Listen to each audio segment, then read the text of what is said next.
Hello and welcome to The Point. I'm Marcel Wieder, coming to you from the Peach Gallery in downtown Toronto. It's over. After 10 long months of campaigning, voters finally got their chance to decide who will lead the City of Toronto for the next 4 years. However, Toronto was not the only place to hold elections. In over 444 communities across Ontario, voters got to cast their vote for mayor, reeves, council, and school boards. Today on The Point, we have a special election edition where we'll take you through one of the most talked about elections in Toronto's history. All that and more on this edition of The Point.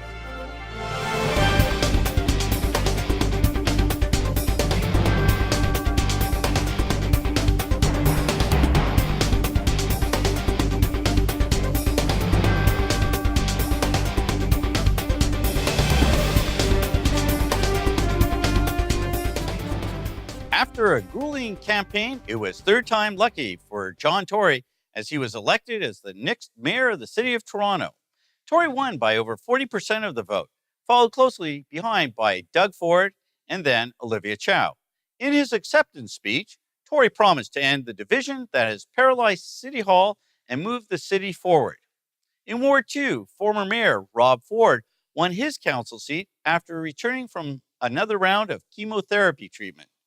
Voters turned out in record-breaking numbers, with over 61% of eligible voters casting ballots, up by 10% from last election.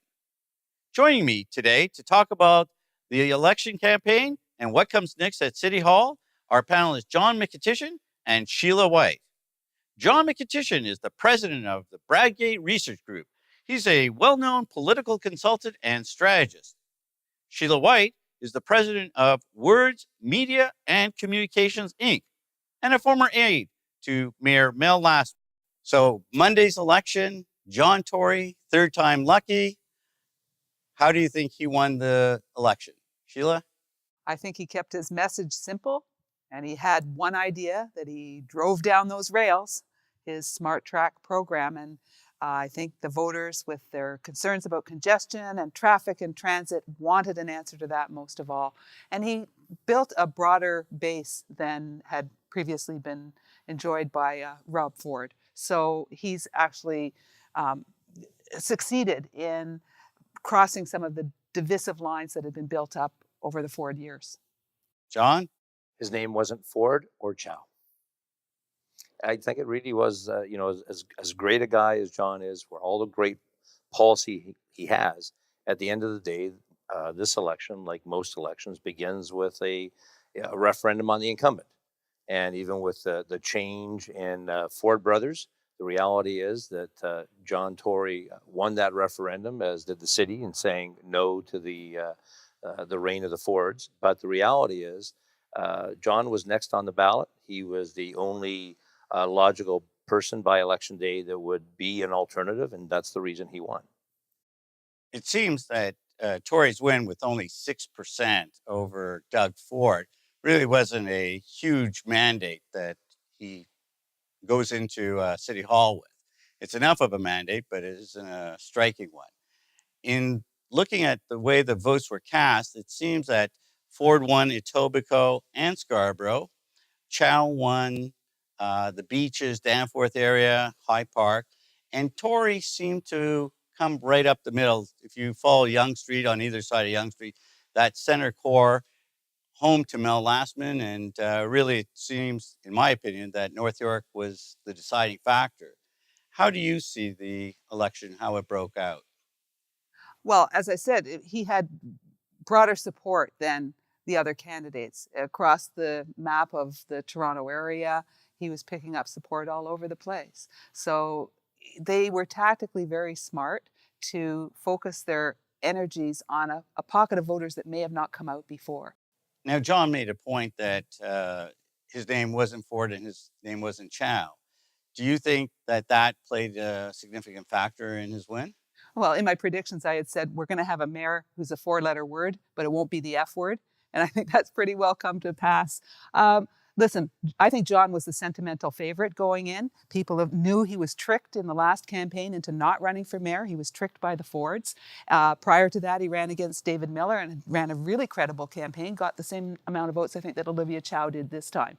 So people knew of his record, and I think they wanted John to succeed and desperately wanted to put an end to the Exxon Valdez of politics, Rob Ford, running this embattled ship with a very flawed rudder. So now they want a straight course, and that's what Tory is promising.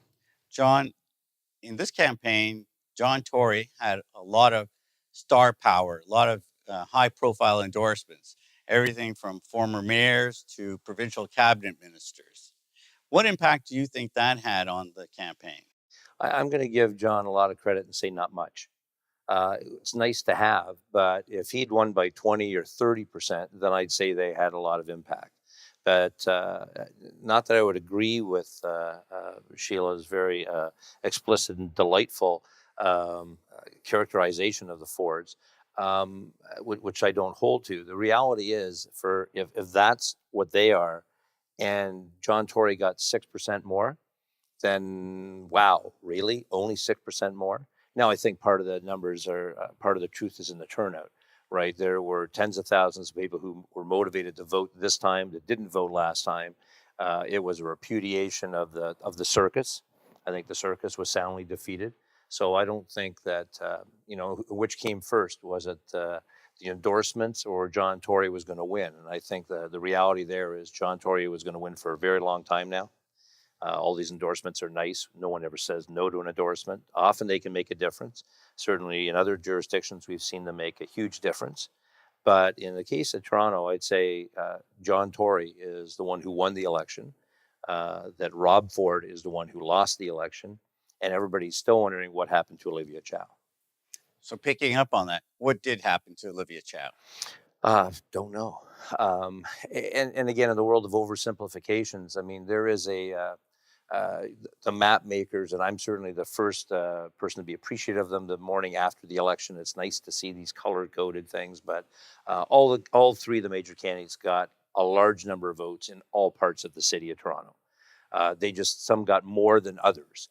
So to say, somebody won this part or won that part, that's a little simplistic and harkens to American politics where it is a winner-take-all. So, for me, the reality is it doesn't matter where you come from, all the votes add up. And for Chow, I mean, it's difficult because, to put it differently. So who claims today victory for the mayor of Toronto? Well, I think the right can claim victory because there was an awful lot of the members of the right community politically in Toronto behind John Tory. I think the centrists can claim, victory there. So usually represented by progressive conservatives and liberals. And there's an awful lot of members of the left who can lay claim to John Tory's victory. So when you look at Mr. Ford Nation, 6 points out, only a few weeks in the race after the first half, which was nothing but a nightmare campaign. And, Olivia Chow being deserted by everybody. That's really an interesting question as to, is it philosophical rigor and loyalty, or did the left care only about one thing, which was defeating anybody named Ford? So Sheila, John talked about the Olivia campaign. We saw it started off really strong in the spring, had a good run, and was leading right up until about Labor Day. And just prior to that, Joe Cressy, the campaign manager, left to run federally against Adam Vaughan and lost. He didn't return to the campaign and instead sought successfully, as it turns out, the Ward 20 seat that Vaughan vacated. What impact do you see the Joe Cressy departure having on the Chow campaign? The two key points, and you both will know, in any campaign is organization, and it's recruiting and retaining your volunteers so that you have the on-the-ground strength. So I would have to say that one of those two was askew in Olivia's campaign. But I think her major challenge, and the reason that she didn't do as well as people hoped, was the articulation of her campaign. She had a strong platform. It was detailed. hit on the points that people wanted to talk about. But her delivery of that platform didn't really seem to catch fire until the few final weeks. And I was going to say, I think when you look at all the campaigns, you want to look at the two dynamics for voters, right? Those who are out in favor of somebody and those who are out against somebody. So Chow's campaign, when you look at the final election results, those votes, I think, have the majority of people who are for her and a very small number of people who voted against somebody else. The against somebody else being the Fords, the against people would have all got lined up behind John Tory, regardless of what their political stripe was. And, I think there was also very few people that were against John Tory. John Tory is not a polarizing character. He's not someone who has very many enemies. So I think the anti-vote, if you will, it would have been anti-left, which the Fords would have gotten, and it would have been the anti-Fords, which predominantly went to John Tory. Well, let's talk about the Fords. And Ford Nation did apparently stay with Brother Doug. He ended up with well over 300,000 votes in this election. His brother won last time with, I think, about 380,000, which is roughly the number that John Tory won with in this campaign. What's going to happen with Ford Nation without Doug Ford as mayor, but Rob Ford as city councillor? I think it all comes down to the Rob Ford that shows up at council. If it's Circus Part 2, then I think it's going to be a sad 4 years and things will dwindle from support from that camp. If it's a good, positive counselor who gets up and articulates his views and then sits down and respects the rights of the rest of the council to have their say, and get that as a former mayor, you have no status at all at a council meeting. It's only as a councillor that you have your share of one of 45 people who has a right to speak. Sheila, you've been at city council. You know the dynamics of working with councillors and putting together the coalitions that you need to get things moved. How do you see the Fords, or particularly Rob Ford, operating not as chief magistrate, but as back as one of those councillors? Well, I think we have to bring in the dynamic of Rob Ford's health challenges. And oftentimes when people face a major crisis, a personal crisis, health crisis, they have a conversion of sorts and things settle down in a different kind of way. And I'm hoping that Rob Ford will sort of become a statesman, if it is at all possible, and be the judicious, thoughtful person who wants to make the new council work and contribute to Toronto. But I fear that's not the case. And I am absolutely astounded that the Fords reached the level of support that they did in this city. And it makes me fear that maybe we're becoming a redneck Riviera. Now, and I want to say also, I'll only say this on the point, I never use the phrase Ford Nation. We have to remember that was a campaign slogan. That means nothing. There are people in Toronto who support Rob Ford, yes. But part of the reason, the groundswell of popularity for the brand, is because we've given them nicknames, because we've given them a club to belong to, and they can wave their banners around this campaign slogan, similar to Gravy Train. We should just drop those. If we stop talking about Ford Nation, we won't have the kind of gathering around the man. And I just want to note too, he only has 4 friends on Facebook. Okay. We're going to have Twitter. Sorry, Twitter. Thanks so much, Sheila and John. We're going to pick this second part up in just a little while. Thank you for joining us on this special election edition of The Point.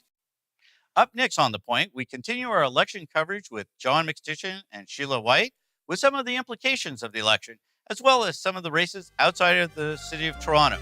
Stay tuned.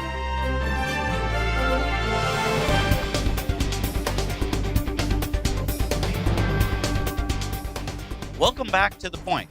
I'm Marcel Wieder. Toronto wasn't the only city to see a change in leadership. In the 905, there were some major shakeups as Canada's longest-running mayor, Hazel McCallion, has retired. The 4-time mayor of Burlington has been unseated, and in London, Ontario, voters finally got to elect a replacement to Mayor Joe Fontana. Let's head back to our panel to discuss more of the Ontario 2014 election. And let's start with Mississauga, that after 36 years has a new mayor with Bonnie Crombie replacing Hurricane Hazel. with a decisive win with over 60% of the vote. Any thoughts on this dramatic campaign in Mississauga between Mahoney and Crombie? They were apparently locked neck and neck up until the last. I personally would like to congratulate Mayor Mykytyshyn on her reelection. I think it's, clearly the reign of Hazel hasn't ended yet, and that she, almost, I like Bonnie. I think Bonnie's going to be a great mayor. I would have supported her if I had been involved in the race at all. But I think the single biggest dynamic was Hazel's endorsement. I don't think you can diminish that in any way. And hats off for as much as we said earlier about the lack of impact of most endorsements. You really have to be a superstar to have impact. And in Mississauga, if you're looking for the biggest superstar, almost supernova, that would be Hazel. So the endorsement mattered, and the team that got the endorsement, hats off to them, because both candidates wanted it, but only one got the endorsement. Mm-hmm. In fact, just to set the record straight, the mayor said she wasn't endorsing Bonnie, but she was supporting her platform. That's a little too cute by half. But I start to have serious difficulty with all the incumbents throwing their endorsements around. We touched on this earlier in the program.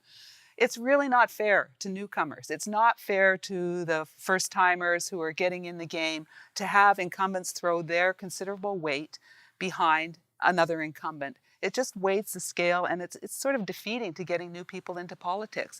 It cannot these incumbent politicians and retiring politicians and other levels of government, provincial cabinet ministers, just sit on the sidelines and register their approval at the ballot box with everyone else. And let's suspend these political endorsements. I mean, if they're community-minded, if they're from an agency the candidate has worked with, I have no problem with that. But I do think it's kind of manipulative, and it's also refusing to let go.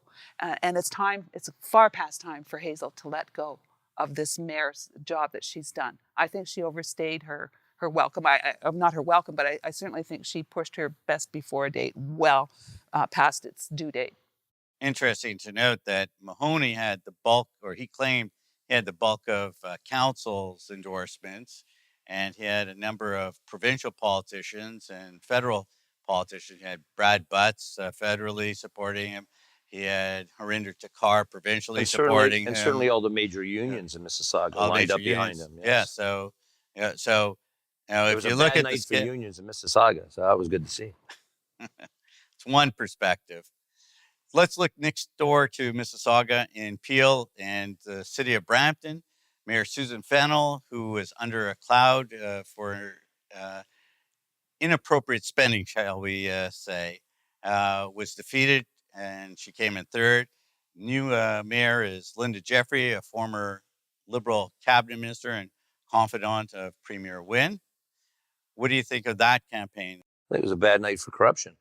And I use that term under consideration. So apparently the defeated mayor has now been cleared of the huge allegations that she lived under for many, many months. The problem is, I'm not sure that message got to voters or that they cared. Whether if you act inappropriately with money in spending it on trips and things that taxpayers don't think you should be spending on, as opposed to filling potholes, then whether it's corrupt in a legal sense as opposed to a moral sense, I think there was a very clear repudiation of her behavior, and that at the end of the day, in the court of public opinion, which in terms of elections is the only court that matters, that decision has now been rendered.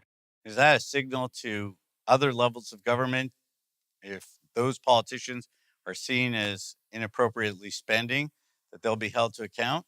I think so. There was another race in the Waterloo region, and I forget the specifics, but there's a mayor out that way who came in, I believe, fifth, running for re-election, completely repudiated because of the same kind of cloud and allegations.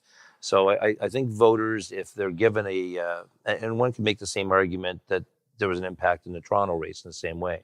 So I think that the amount of media coverage, bringing inappropriate behavior, whatever other tags you want to put onto that, inappropriate behavior is not acceptable to the majority of voters, and that there's nobody who would be in a situation that could counter that argument based on last night's results. And Sheila, so we saw in Toronto a repudiation of the so-called Ford Circus, and now with Fennel being defeated, is there a sense that voters are tired of the shenanigans at City Hall? Well, I think in the case of Brampton, if I'm to believe what I read, Linda Jeffrey was recruited into Brampton, was convinced that it was important enough to give up her seat in the legislature to try to clean up this corruption. So that's kind of different. That's not a politician going forward and just saying, I want to do this. It was the community calling her forward. And her responding with a lot of experience behind her to start to clean up the mess. But on the other hand, we left in Toronto Giorgio Mammoliti with his seat. This guy clearly held a fundraiser that was outside the parameters of the election legislation. He received very plainly $80,000 worth of donations from developers and cash and checks made out to his name, and the voters returned him. So I don't think you can draw a broad parallel there. You raise incumbency.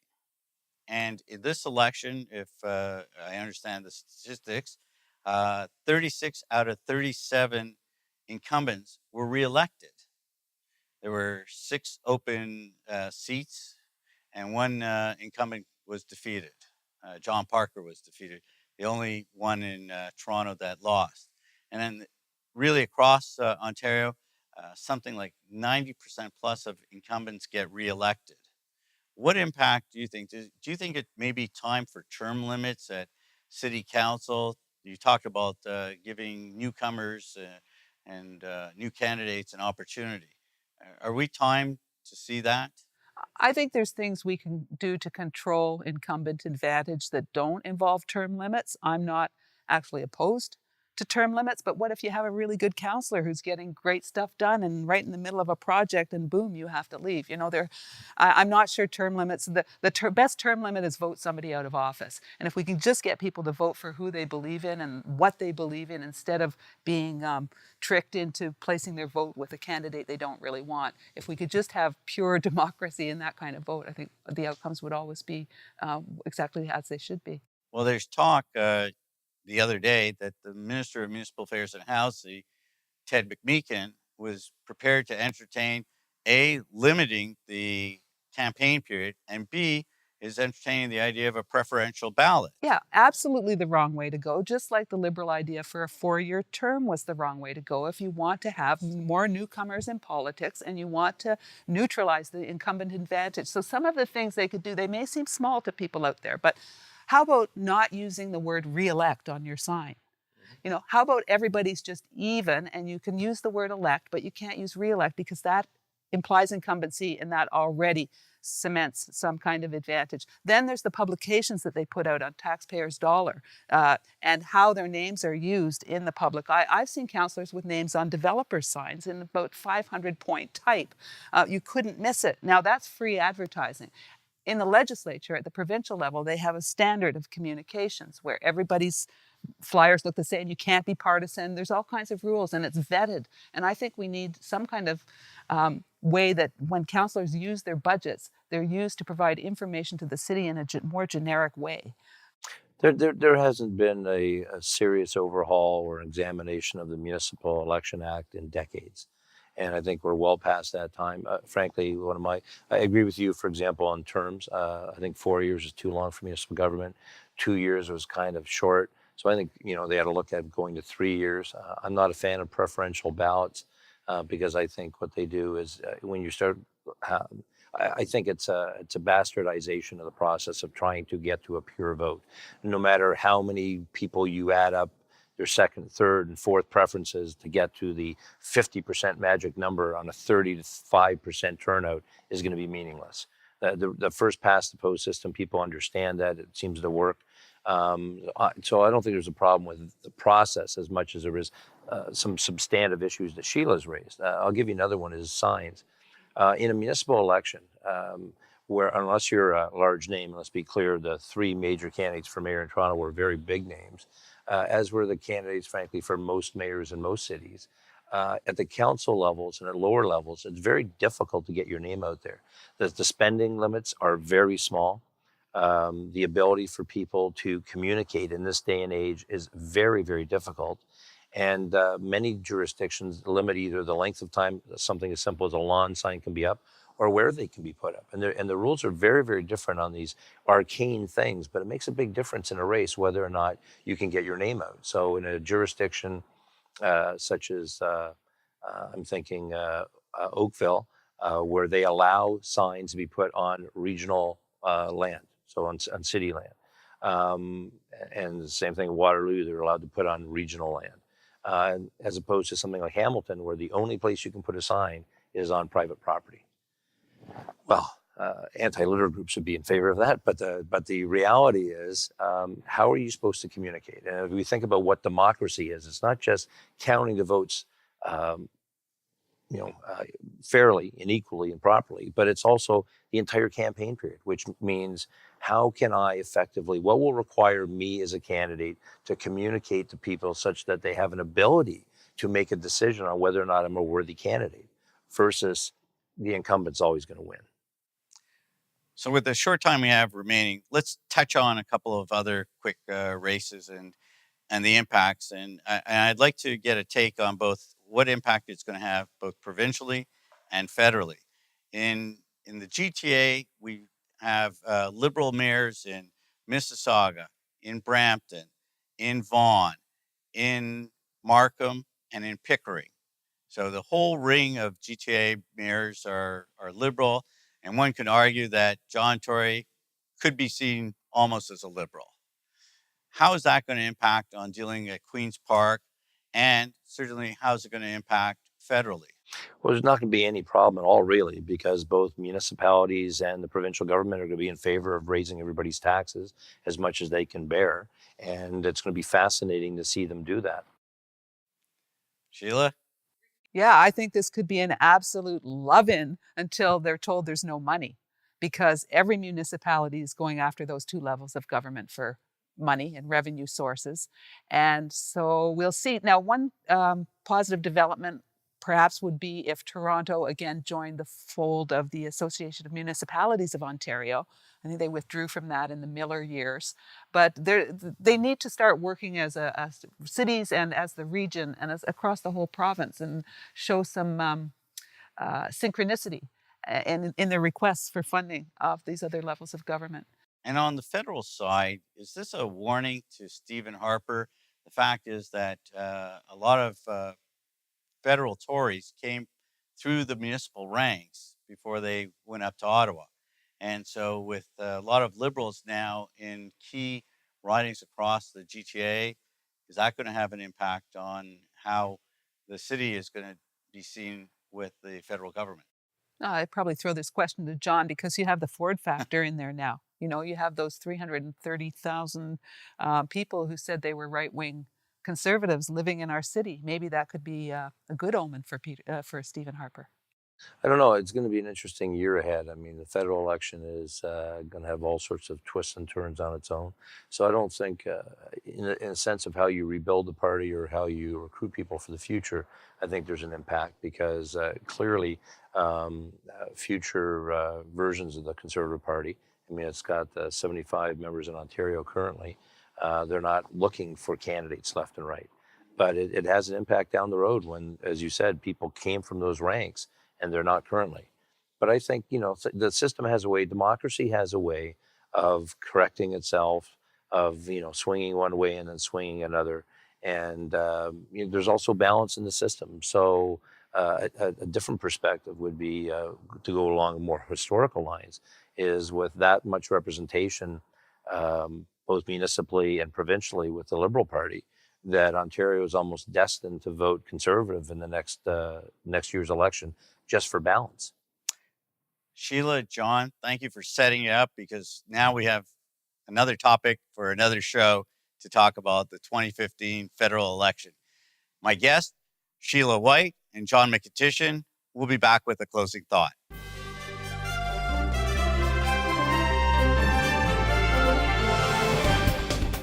Two events took place that had a profound impact both nationally and locally. The events of October 22nd have echoed across the country and around the world. A young soldier performing his duty on behalf of those who sacrificed for our country lay dead at the nation's memorial to the fallen. And 5 days later, millions of Ontarians peacefully cast their ballots in local elections across the province. While the two seem diametrically opposite, they are, in fact, in my opinion, related. Corporal Nathan Cirillo was acting as guardian of democratic ideals. He stood guard at the shrine of those who helped define a nation, the young men and women who sacrificed their lives for the ideals of Canada. Those young soldiers died so that we can enjoy the freedoms that we take for granted today, such as the simple act of casting a ballot for the candidate of your choice. And when the ballots were cast and counted, a peaceful transition started from one local government to its successor government. No bullets or bombs flying, no intimidation of threats of reprisals, no hijacking of ballots. Both Corporal Cirillo and Warrant Officer Patrice Vincent, who was killed several days earlier, understood that this is what they were defending when they signed on as members of Canada's armed forces. We also saw a side of Canadians that demonstrated that our country is built on bedrock institutions that, while shaken, cannot be destroyed. The outpouring of support by Canadians from coast to coast to coast for both soldiers who died in the line of duty was remarkable. Sites such as the moving tribute given down the Highway of Heroes and in hockey games in Ottawa, Toronto, and Montreal, and broadcast across the country brought Canadians together.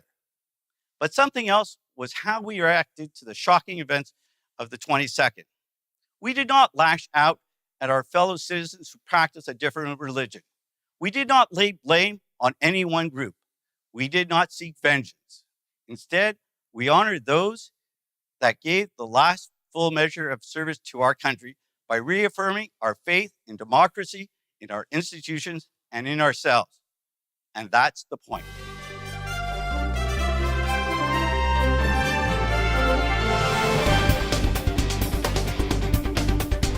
That's all for this edition of The Point. Catch us next on November 17th. Follow us on Twitter or like us on Facebook. I'm Marcel Wieder. Thank you for watching.